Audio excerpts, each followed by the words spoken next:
Find Your Light community. This is Alex speaking, and today it's time for Motivation Monday. First, if there's anyone listening, I'm trying to see if my sound is right. Let's see. Cool. So, today we're going to talk about motivation, and motivation is complex and it means different things for different people. We struggle with motivation all the time.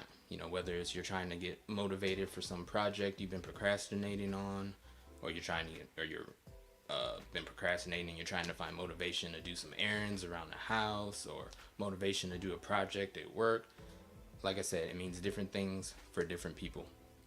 But my intention for this live stream is to just provide practical tips and then also insights on staying motivated. And as always, if this resonates, please like or comment on the video. So let's go ahead and jump right into it. What is motivation exactly? So the basic definition would be as it shows on the slide. The reason or reasons one has for acting or behaving in a particular way, or the general desire or willingness of someone to do something. So motivation holds importance in our personal and professional lives, and it's essentially what causes us to take action. So it's really important to kind of see the ways that motivation shows up in our personal and professional lives and how it can affect us. So, for example, let's start with personal life. With goal achievements, motivation is super important for setting and achieving personal goals. The reason why is it drives us to keep pushing in the face of adversity, and then it makes sure we just keep pushing until we complete our goals. Number two, just well-being. When we're motivated, we just tend to have better mental health. We have higher self-esteem, and we just have an overall greater life satisfaction. When you have motivation, you want to actually take care of yourself mentally and physically. Resilience, that's a big one, because motivation can help us overcome setbacks and failures, and it really provides us with that inner drive to keep pushing when we run into those setbacks and failures. And lastly, for personal life, is relationships. When we're motivated, it actually drives us to actually invest time and effort into building relationships with people, because as I'm sure people listening realize that maintaining relationships actually does take effort. And if you're not motivated to do so, you're not going to be motivated to build and to take care of those relationships. So you can see why motivation is important in our personal lives. But it's also important in our professional lives, so we'll just briefly go over to how that's important. So career progression, number one. When we're motivated, obviously it drives us to excel at work. We seek out ways to advance, and it leads to career growth and success. Number two, productivity and efficiency. So everybody knows what it feels like when you're motivated at work. I hope at least one day, you had at least one day where you felt motivated. But when we're motivated, we're just more focused, and we're dedicated and willing to go that extra mile. Innovation and creativity.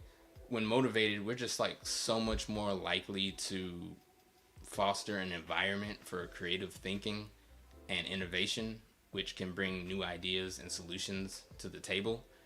When you're in a mood where you're not motivated, none of those ideas really pop in your head, or none of those interesting ways to solve issues. That just doesn't happen when we don't have that driving force and motivation behind us.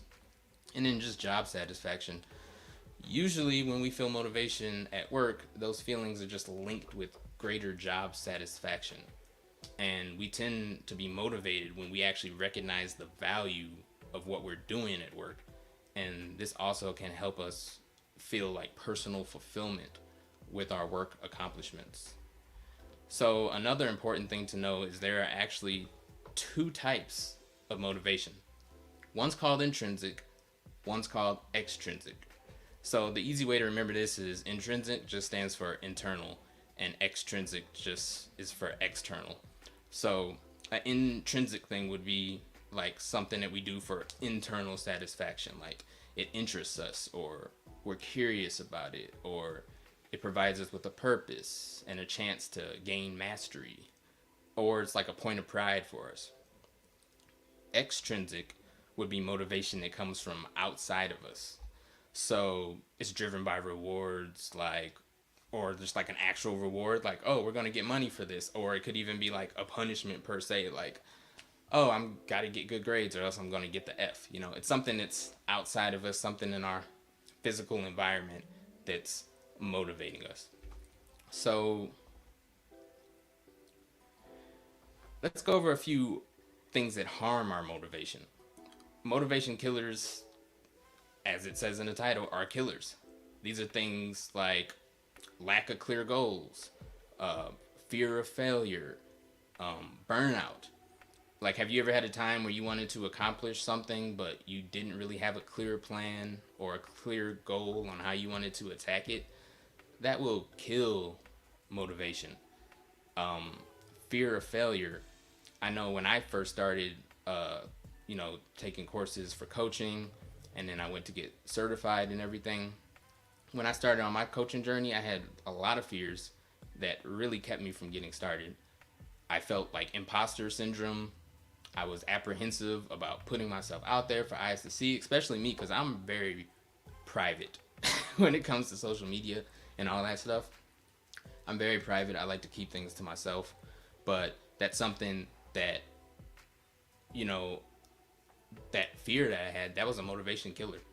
And it kind of held me back from moving forward. And then eventually I got to the stage where I obviously could move forward and do it. But those feelings sapped some of my progress, and it had me starting the journey much later than I possibly could have. And then burnout, lastly, that's a big motivation killer. We have to take care of our energy reserves, because when they're depleted, it's hard to find the drive to really do anything. So, what are some strategies that we can use to actually boost motivation? Number one, we really need to set clear and achievable goals. Like, a lot of times our problem is we just set goals that are just way too broad, and then they're not even like measurable. So we're already like setting ourselves up to fail. Because if a goal doesn't seem manageable, what are the chances that we're even going to try to achieve that goal? It's basically a form of self-sabotage.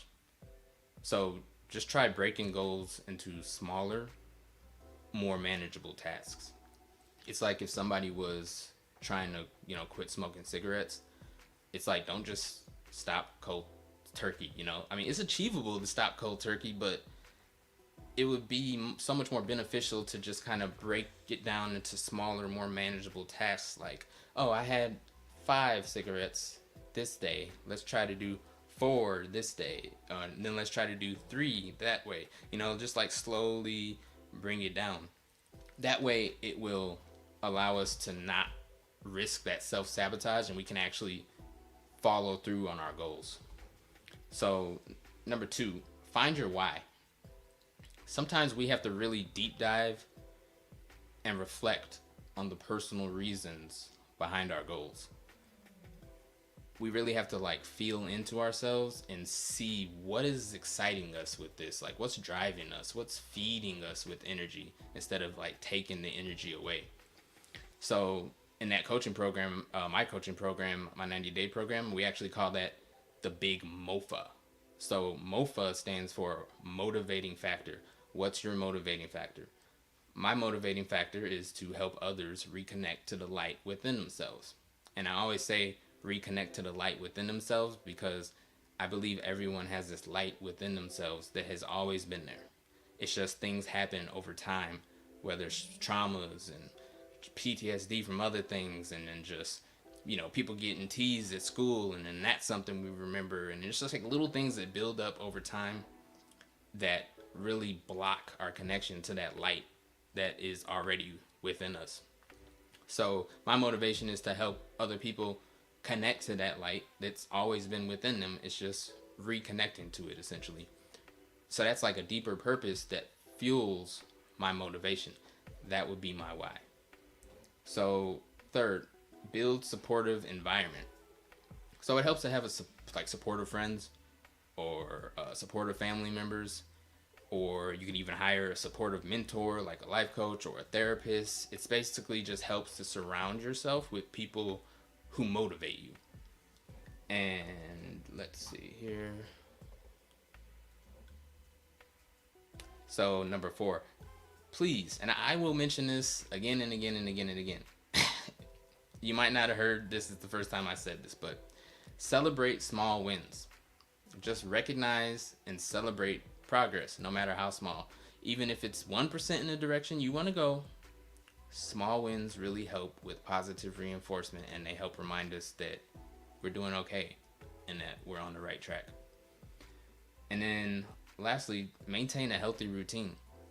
Whether it's going for a walk every morning, or doing a meditation practice, or going to the gym, or doing an activity that boosts energy and mood, or even just like a hobby we enjoy. Just maintaining a healthy routine can really infuse us with an energy and a drive that really keeps us pushing through any adversity.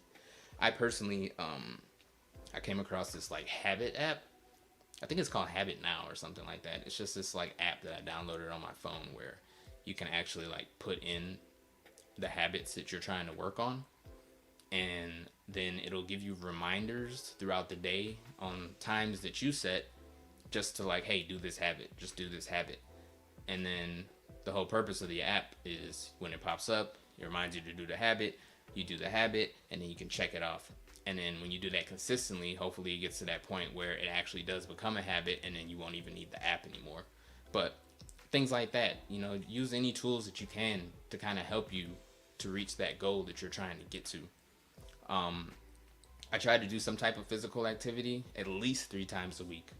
I try reading 30 minutes a day to keep the brain going good, drinking water throughout my day, and I meditate for 20 minutes to kind of start off my day, because I find that really like calms my mind. Kind of gets me focused, gets me like locked in and ready to tackle my day. So in conclusion, let me get rid of this thing here. Sorry.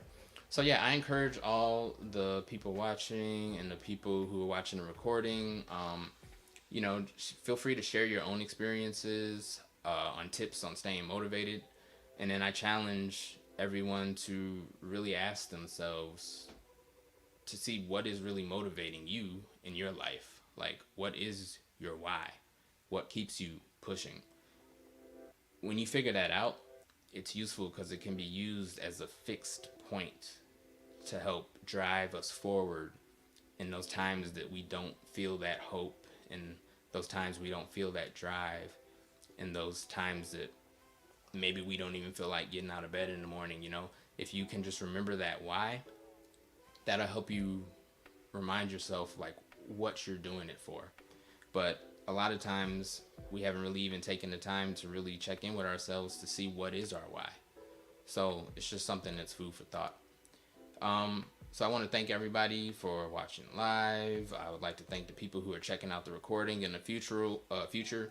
I'll continue to speak on motivation throughout this week and everything, and I invite everyone to like and comment on this video, and please feel free to share any tips you have on motivation.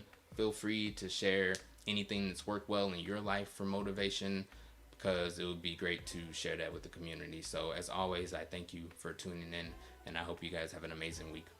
Bye-bye.